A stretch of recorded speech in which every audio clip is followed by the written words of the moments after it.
Hello, and welcome to True Horrors with Meg and Rachel. Every week we discuss a horror film and the true stories that inspired, influenced, or bear striking resemblance to them. Be warned for spoilers and adult themes. I'm Meg. And I'm Rachel. This is True Horrors. Do we want to tell our audience, although you're listening to these on a weekly basis, we've actually had quite a hiatus on our end? Oh my God, Like a year? Probably, yeah. Probably a year. Wow. We've grown so much. It's gonna again have that new podcast feel, that excitement, of it going through. I definitely can tell what state of mind I was in when we recorded last time, because I picked The Conjuring, which is one of my favorite movies of all time. Mm-hmm. And so I definitely was like, there was a time when we were first starting where I was like, I'm going to save The Conjuring for something really special. But then when we recorded, I was like, you know what? Let's do The Conjuring. Let's do it. And it's the perfect one to get us back in because it's so great. You know that old gif of an octopus walking along the seafloor that just says nope 3 times? That's how I feel about this movie. Just the whole time. That's why I love it, because I think I kind of was a little bit on the outs with horror when I first saw it, which was when I first moved. And right. I decided to watch it just in my room, and I definitely thought it was going to be stupid. Mm-hmm. And I was kind of in the mood for that. And then it's dark and I'm in my room and I'm by myself, and I was like, oh, okay. Yeah. Oh, I don't like this one bit. So, funny story. I was watching this last night. And it was only 7:30, 7:45, but it was dark out. And it was that moment when I forget everyone's name all the time. And I wrote everyone's name. Thank and the you. Ages and the which girl is oldest to youngest on the margin. So no, are you Excellent. Talking about the mother Carolyn? No. I'm actually talking about the ghost hunters. Oh. Ed and Lorraine. Ed and Lorraine. Yes. When they first come to the house and right when they start talking about the banging happening in threes, I start hearing some fucking noises from underneath my floor, which there's a basement apartment down there. That's also the cellar. That's where all the plumbing and stuff is. And I was having some water issues, and the sounds kept going, and it was the same. It kind of sounded like somebody had a wrench or something, but I had to pause the movie and just sit there for a couple minutes and just be like, okay, this is a moment in my life that is happening, and I'm going to get through it. And it's really weird because, that usually doesn't happen when I watch horror movies. I'm usually, pretty good at separating myself, separating reality from fiction. But I don't know, that moment made it real difficult.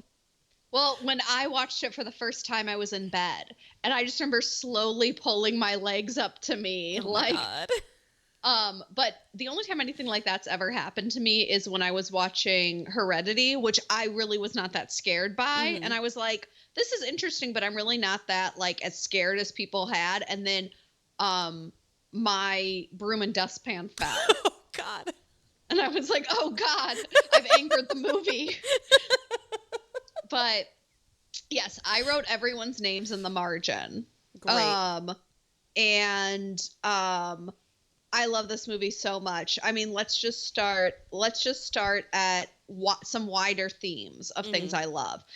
I love that this is a movie that parallels the ghost hunters and the family it's happening to, because I think a lot of times all you focus on the family, and then this mystical person, right, usually an older woman, comes in and is able to be like, "Ooh, let me tell you about ghosts."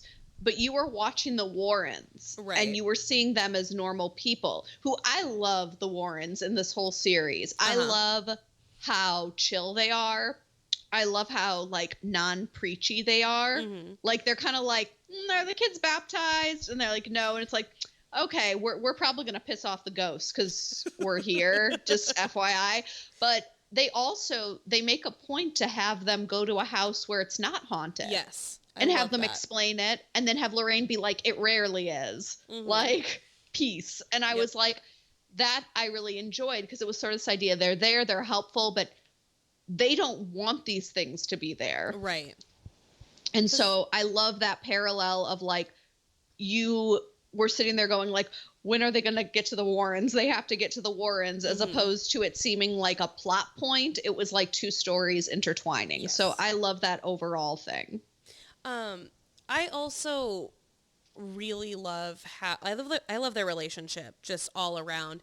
I love how he is like just the tiniest bit overprotective, but she is always just like, no, I'm coming, and he's always he gives in very quickly. Like they've got like a really good like partnership there.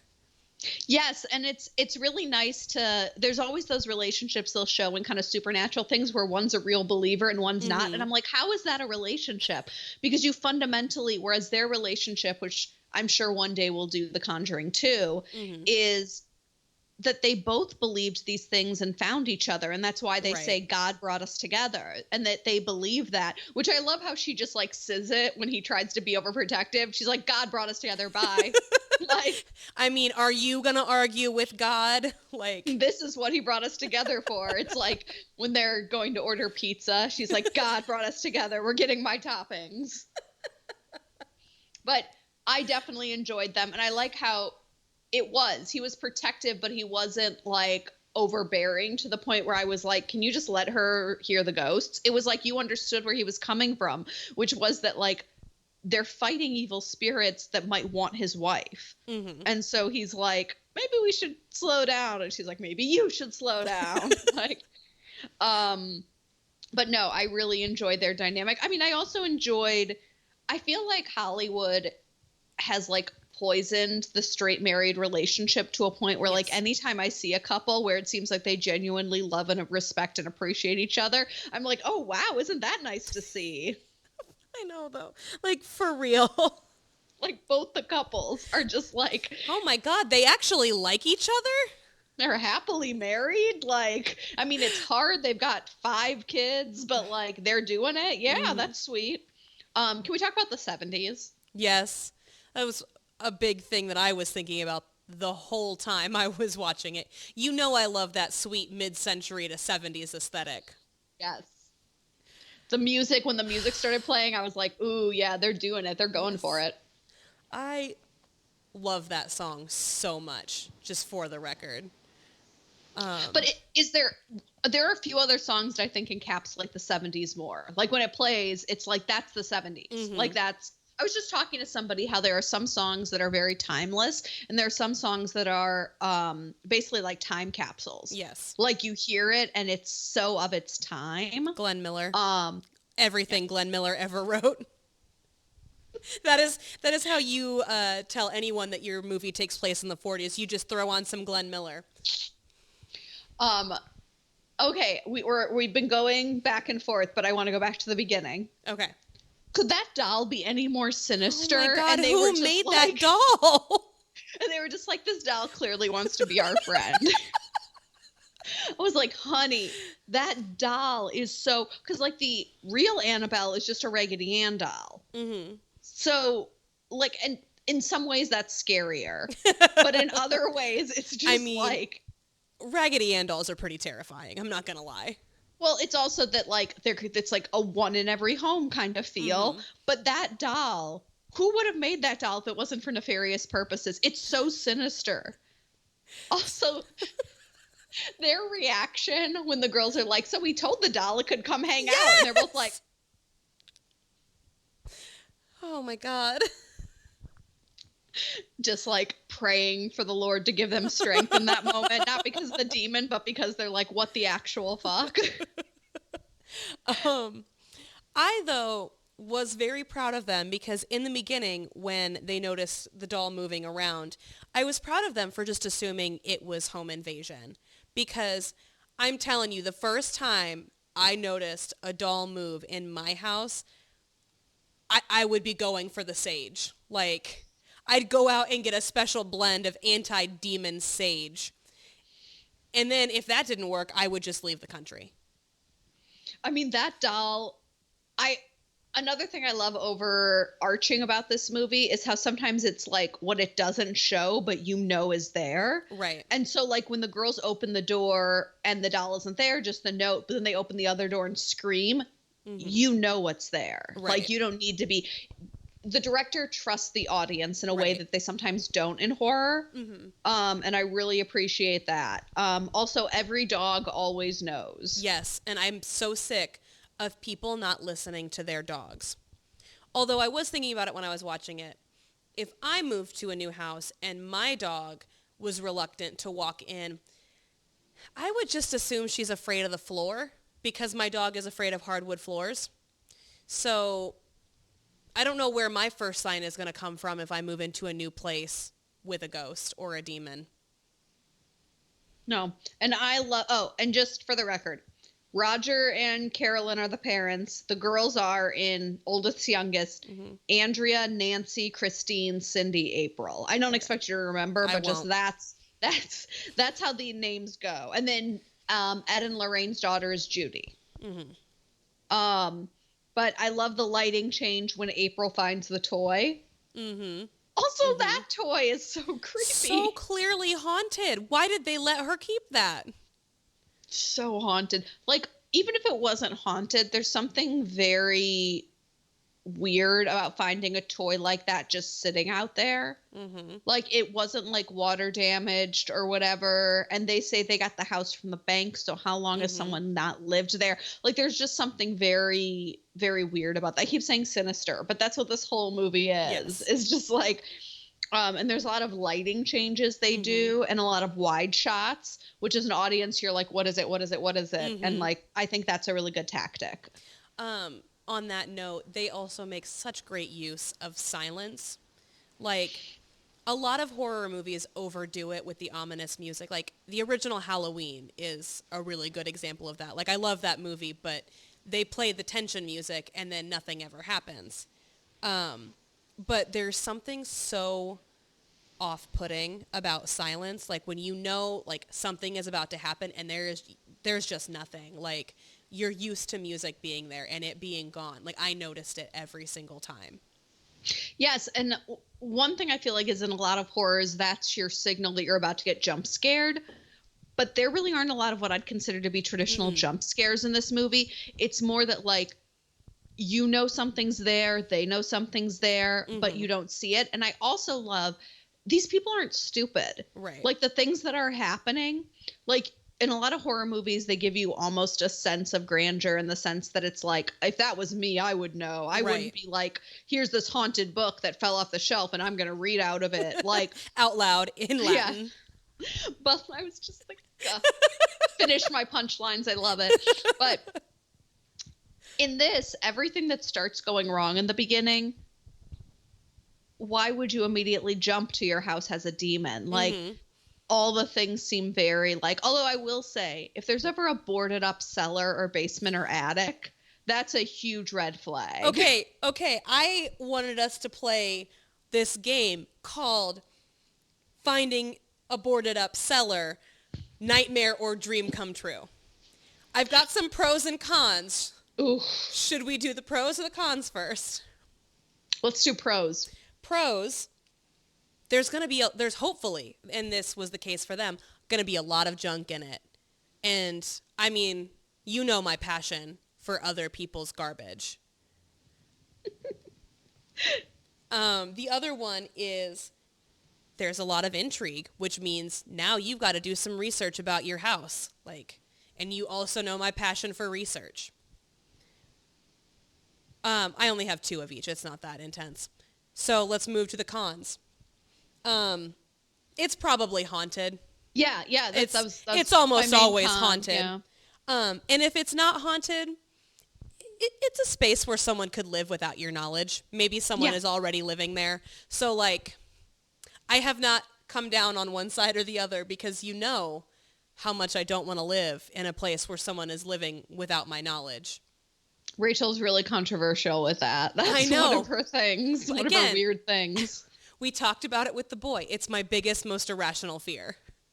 Well, my thing is, I just can't think of why a room or a cellar or an attic would be boarded up if it wasn't haunted. Like, that's why it would really throw me off that it was boarded up. I'd be like, why was it boarded up? Like, it's one thing if, like, oh, there's the door to the basement, like, and they left all this crap, like, cool. But it's that it was boarded up that I'm like, someone did that. And, like, why?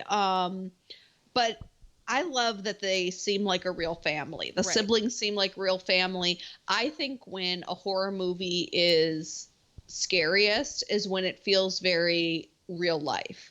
Like, yes, it's the 70s, so it's not our real life, but it felt like they were really normal. And I think the scariest things are stuff like this happening in a normal period, like in something, you know.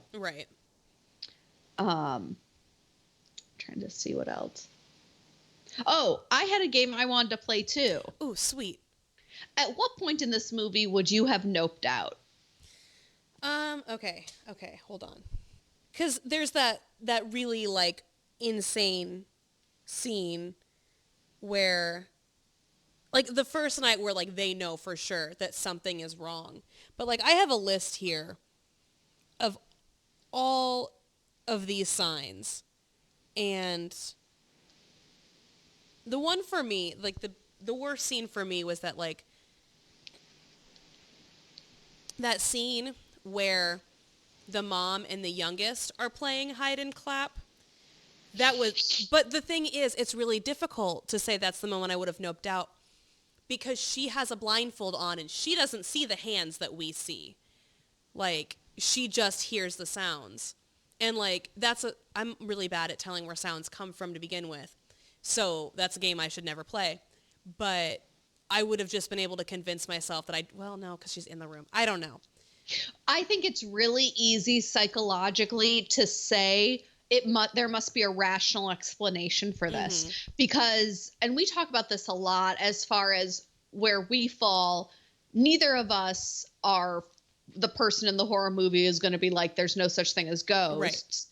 But I definitely fall more on the spectrum of believer, I feel like. And I think it's because it's almost like a game in my head because I'm like, that's how they get you is that you in these movies is that you try to rationalize it.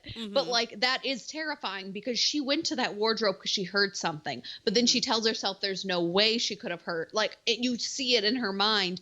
But it's like clearly like you hear where the noise is coming from. Like that's terrifying. 'Cause it's right next to her. So it's like the idea of doing that, which just a little bit more into that in our background. I'm more of the thing that I think it's the concept of there being ghosts, supernatural. Like, we don't know what the universe is, aliens and all that. But also, I think in today's day and age, there would be no way for there to be a come out of it all being real because there's no way everyone would believe it. With our level of technology, unless you've personally experienced something, you're most likely not going to believe it. I'm not sure if I would if someone showed me a video and said, here's ghosts. Like, we just watched a horror movie. So that's why I sort of fall a little bit more of the, like, who knows? Because it's not like we can ever, like, have solid proof unless you have it. And I am in no way looking for spirits to give me solid proof. I'm totally fine being somewhere in the middle. Like, totally fine. Not a call to action. No. Which Rachel lives in a place that's much older than I do. So if anyone was going to be haunted, it's her. Oh yeah, it's definitely me. Like your neighborhood, your town, like more than mine. Yeah. I mean, your town is definitely haunted. Well, we've mentioned that I live in a city. And so, which I feel comfortable saying because I mean, it's a city.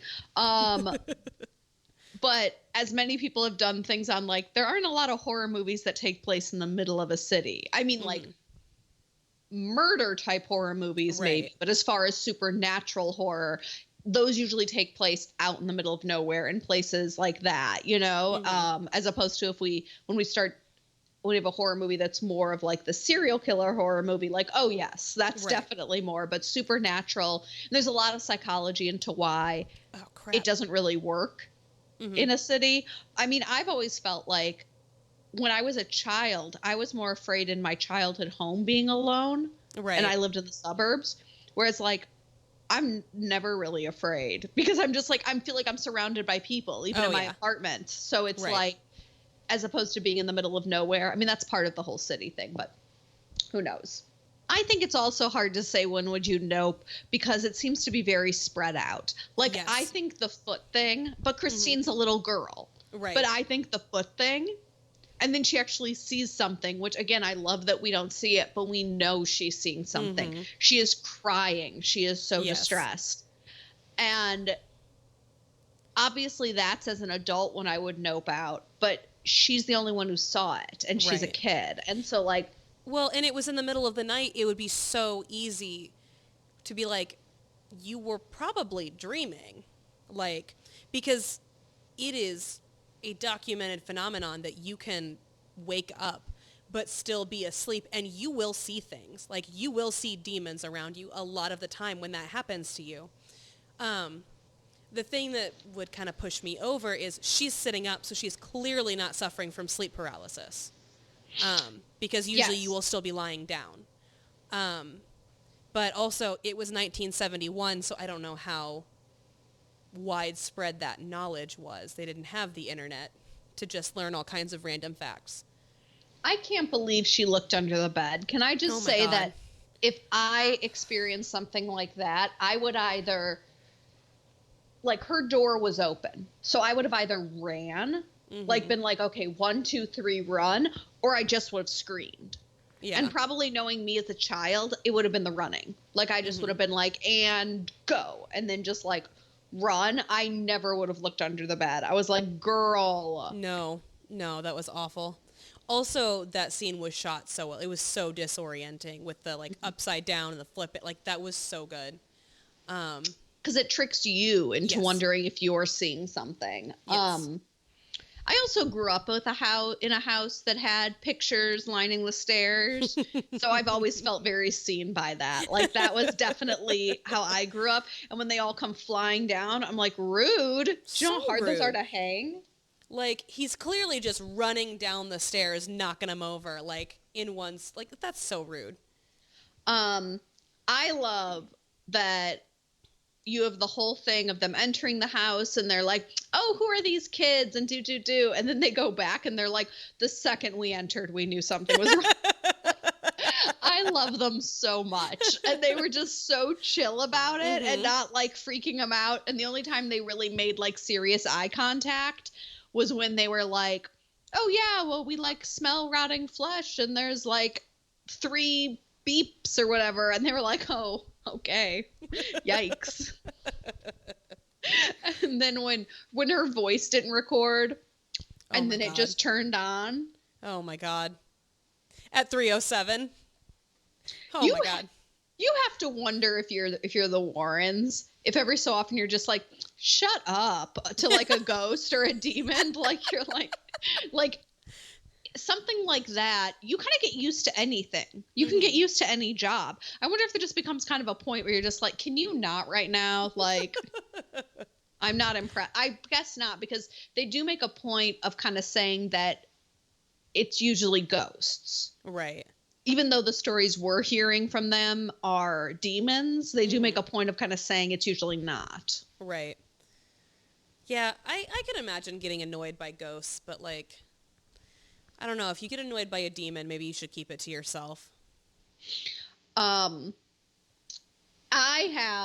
wrote so much stuff in the beginning, and then about when they come to like investigate the house, I just was watching and not writing because I just love it so much. First of all, Brett and Drew need a spinoff.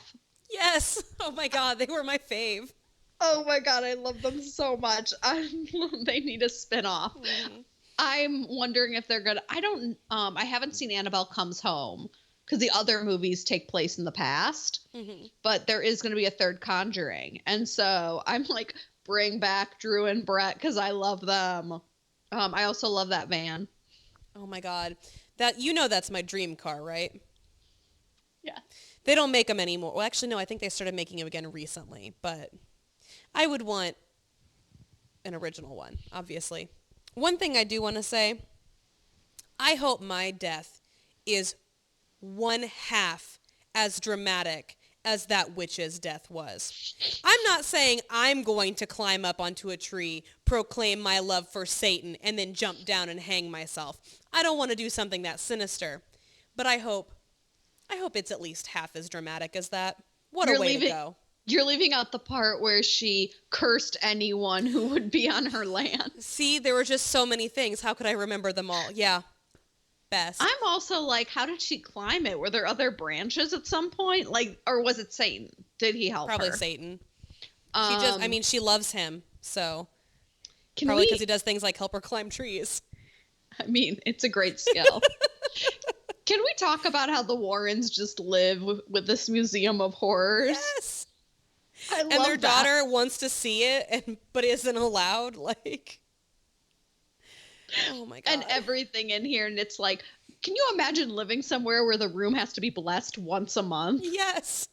Oh my God. It's so haunted, and I get what they're saying. It's better to know it's all there, but still. Buy a second house for that stuff. Like, maybe they should start charging for their services so they can buy a second house for all the demon things.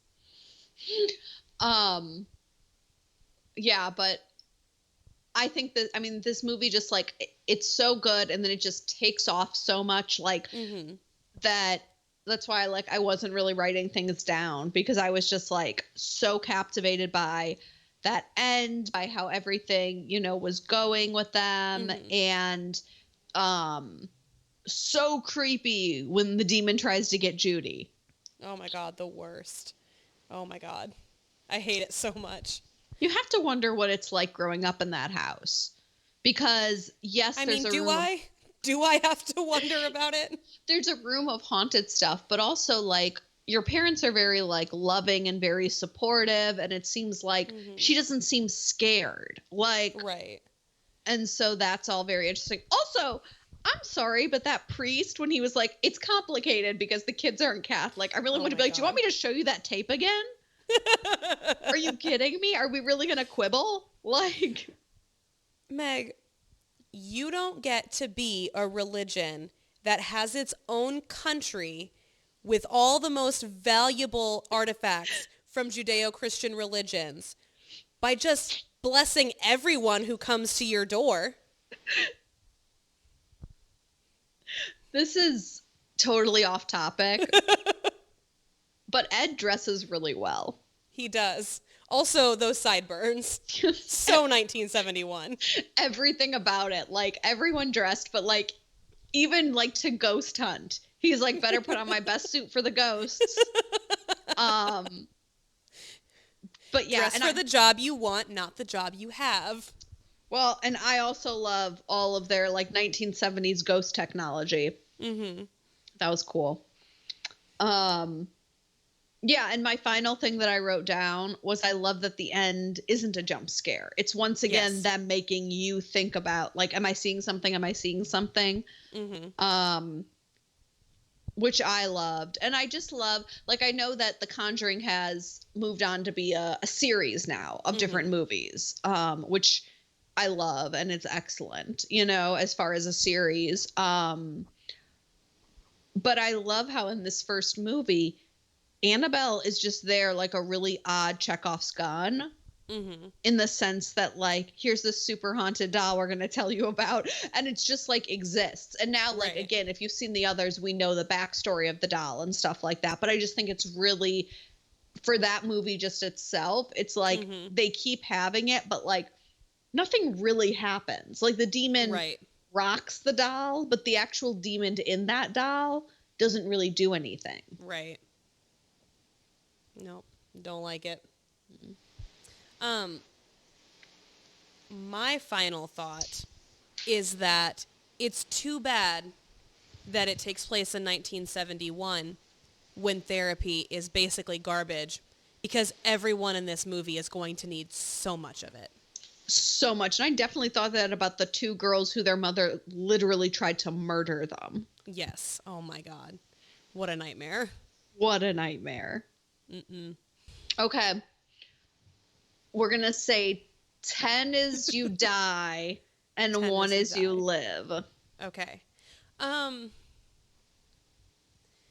I guess I'm not really sure, like, what keeps you alive. Like, what is it in you that helps you fight off the demon that's trying to take over your body? Well, I would also say no one died in this movie, so our chances are really good. Right. But what helps her fight it off is love, is the fact Right. that she loves her family. That's what she uses to fight that. So, like, that's what she uses to fight that demon, is the fact that she, like, loves her family and is able to overcome it taking her over. But yeah, this is like this is an interesting movie to play that with because no one really dies. Right. I mean, as far as being a part of the movie, you can't really stop it because you don't really know that your house is haunted when you move in. Right. And like, I never understood why people didn't leave when I was a kid, but now I understand because you just can't sometimes financially you just afford bought a house. it. Like, you just can't. Like, even I rent, but I wouldn't be able to get out of my lease. Right. You know? So, like, I get that. So I guess it would be in the lows, like a 0 or a 1, because no one died. Yeah, I agree. So this is really interesting because this is one of the first, if not the first. I'm having trouble now remembering all of them we've done, but where it's truly based on true events. And I'm just going to give one patented upfront, allegedly, because I'm not going to say that everything. So just know that this story is told from the Warrens and from the Perrons. So whether or not, this is kind of like what I was saying, either you believe in the supernatural or you don't, because they all are in agreement about what happened. Right. And they still are to this day. And so either you don't believe it, you do believe it, but this is what they say happened. And so one thing I will say is this story is not going to be that different from the movie because Lorraine consulted. She passed away in 2016. Ed passed away in 2006. But she consulted. And there's a great picture we're going to put on the Instagram. But all 5 girls came to the set, and they're sitting on the steps of the house with the 5 actresses in front of them. Oh, man. So we're going to put that on. Carolyn was going to come, but then she was too scared and was just like, I don't want to come. But everyone... Which I'm sorry, I can't imagine why. I know. I don't want to, I just really love reliving the worst moments of my life for other people's entertainment. I love it. It's a hobby of mine. But all 5 of the girls and Lorraine and Carolyn all said this was basically it. Just some things were altered, which I'll go over. It was altered and it was condensed to be Hollywood-y. Which in that way makes it like any other true story Hollywood does, where some things are changes to be a better story narrative. Right. But one thing that's interesting is Andrea, who doesn't get a lot of play in the movie, who's the oldest daughter, she is the most vocal, and she actually wrote some books about it, about what it was like living in that house. The book is called House of Darkness, House of Light. And so she wrote That's a good title. Yeah. And one thing I think is really interesting is sometimes you will have these stories of hauntings, and when the kids grow up, they're like, it really wasn't like that, or like it starts coming out. This is one of the few I've ever read where everyone is still to this day like, yeah, it was what happened. And I'm like, that's interesting. Like, that's really interesting is that Christine is the least, the one who wants to talk about it the least.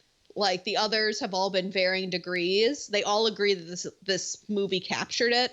But Christine doesn't like to do interviews, doesn't like to do anything like that. And Christine is the second youngest? No, Christine's the middle. April's the baby. Then it's Cindy with the long hair. And then Christine's the one who saw the monster in the movie. Yes. So her real part component doesn't really talk about it. So I'm going to go over and I'm going to highlight what is very radically different. So, and then I'm going to go over a few kind of like, that's really scary things. So they bought the house in like December 1970, moved in January 71. And it was a 14-bedroom farmhouse style place. Did you say 14 bedroom or 14 room? 14 room. But I've always wondered, I might have said 14 bedroom, but I think that's because in my head, I'm always trying to add up how many rooms and how they decide. And I'm like, so it's living room, family room, is kitchen a room, but it's 14 room. Okay. Which, I mean, that's still a lot, but... That's a lot of rooms, but it makes more sense than 14 bedrooms, even if you have 5 girls. And I wondered that because the first time I ever heard about this and 2 of sets of girls were still sharing a room, I was like, I thought you had 14 bedrooms. But anyway, they have 14 rooms. It was built in 1736, and it had 200 acres, all things we learned in the movie. Mm-hmm. One thing that's different is they didn't get it at auction.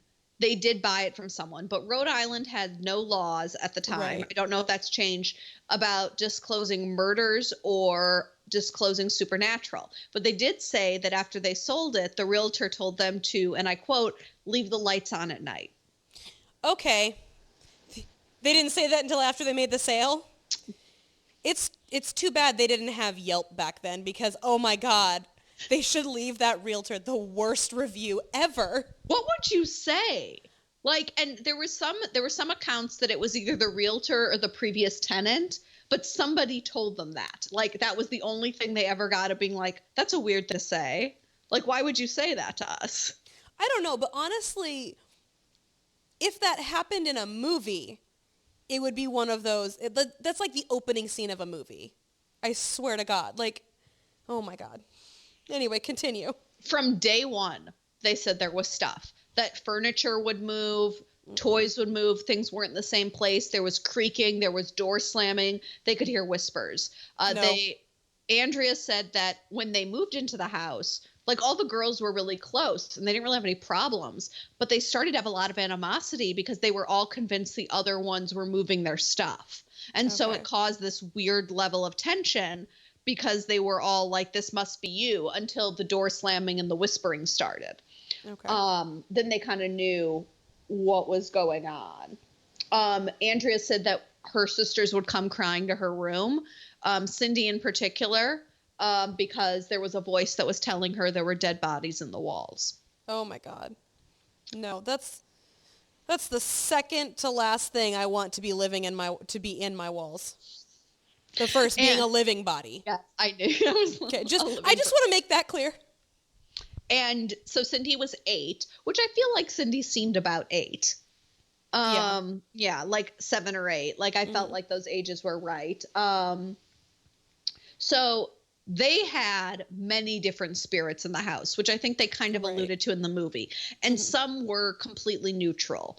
There was one that would cry out in the night for mommy. There was one that the girls befriended named Manny, and there was one that would kiss their foreheads at night. That was like yes, but they said it was a nice presence and that it smelled like flowers, and they knew it wasn't their mother because their mother smelled different. Okay. And so they were like, that one's fine, but there was one really violent one that seemed to target their mother. Mm-hmm. Now, this is another difference from the movie, and this makes total sense as to why they changed this. It was a friend of the family that found the Warrens for them. So, like, why add another character? Yeah, why add a character?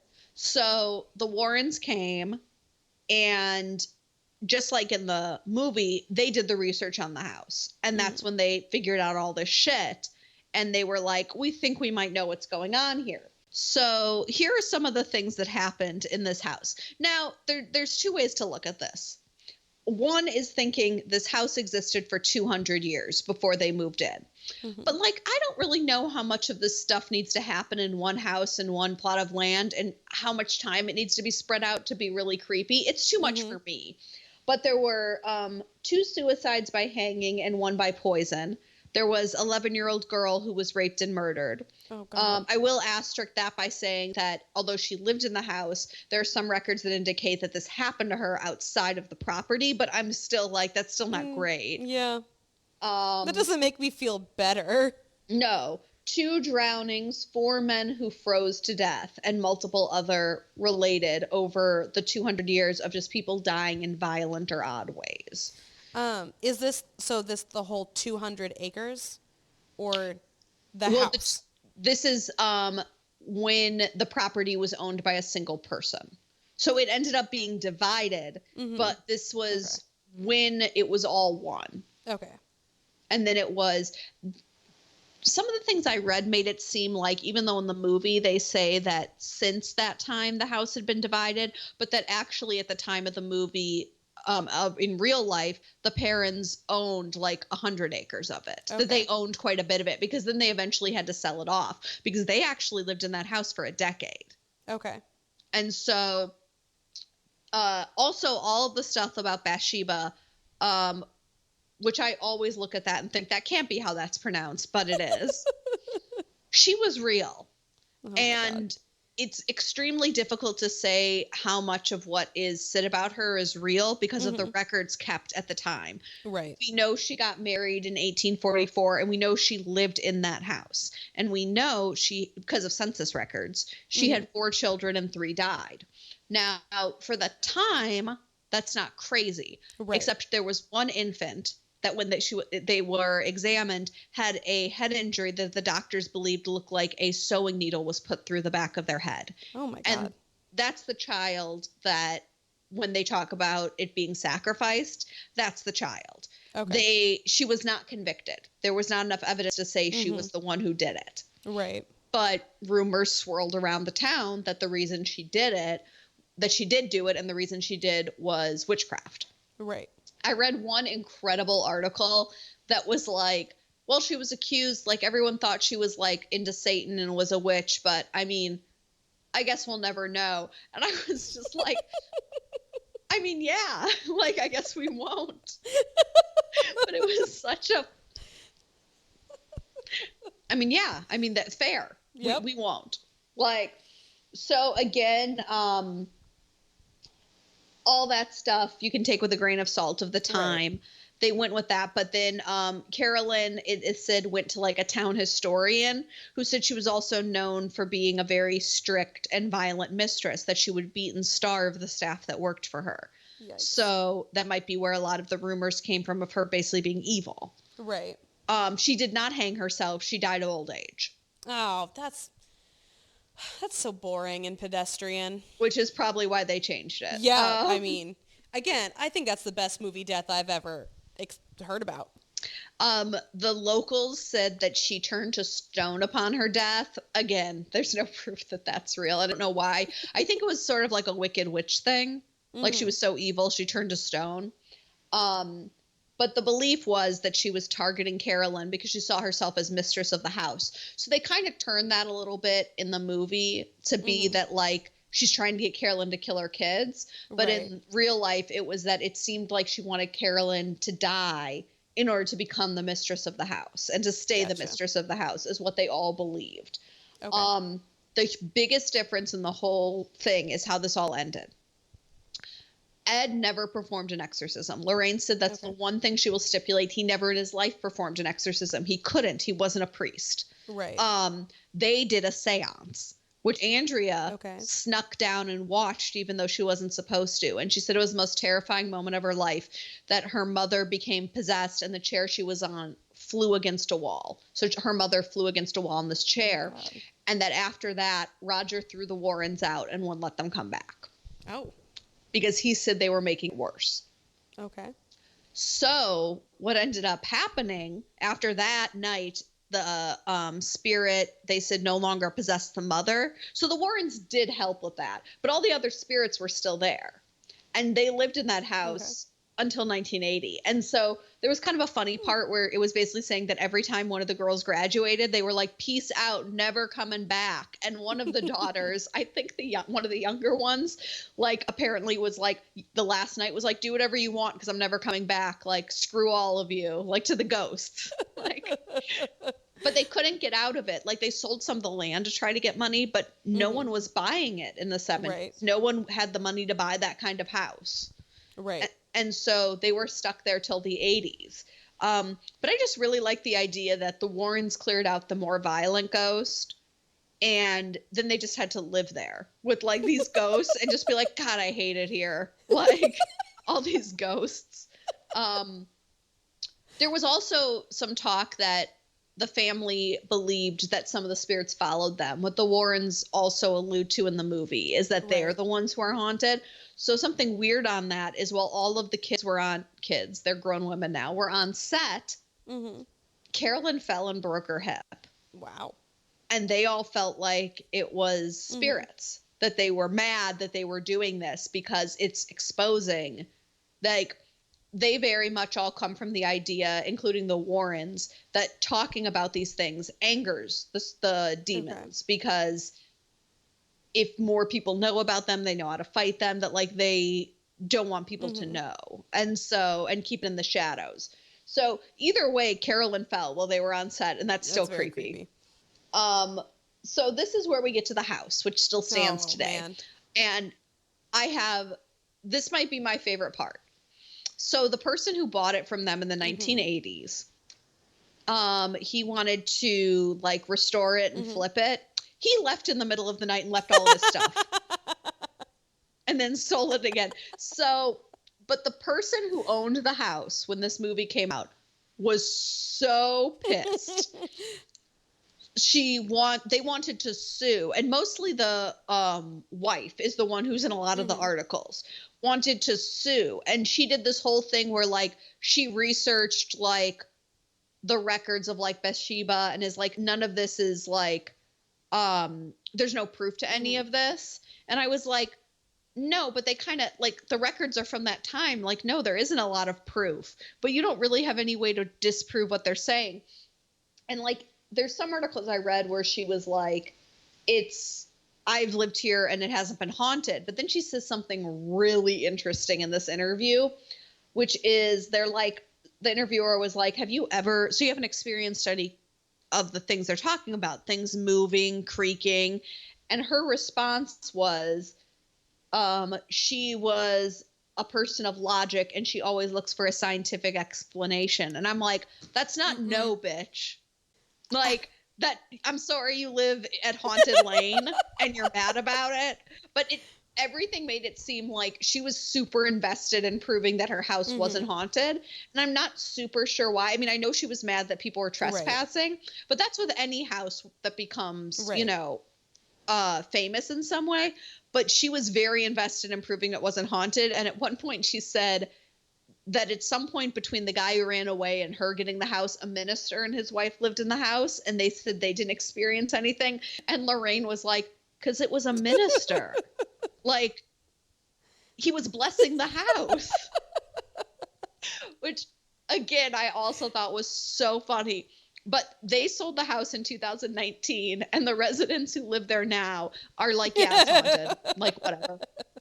And they're like, we're trying to figure out, at the article I read was like them being like, we're trying to figure out what we're going to do about that. Like, should we open it up to the public? Should we bring someone in? Oh, they can make a ton of money running a haunted B&B.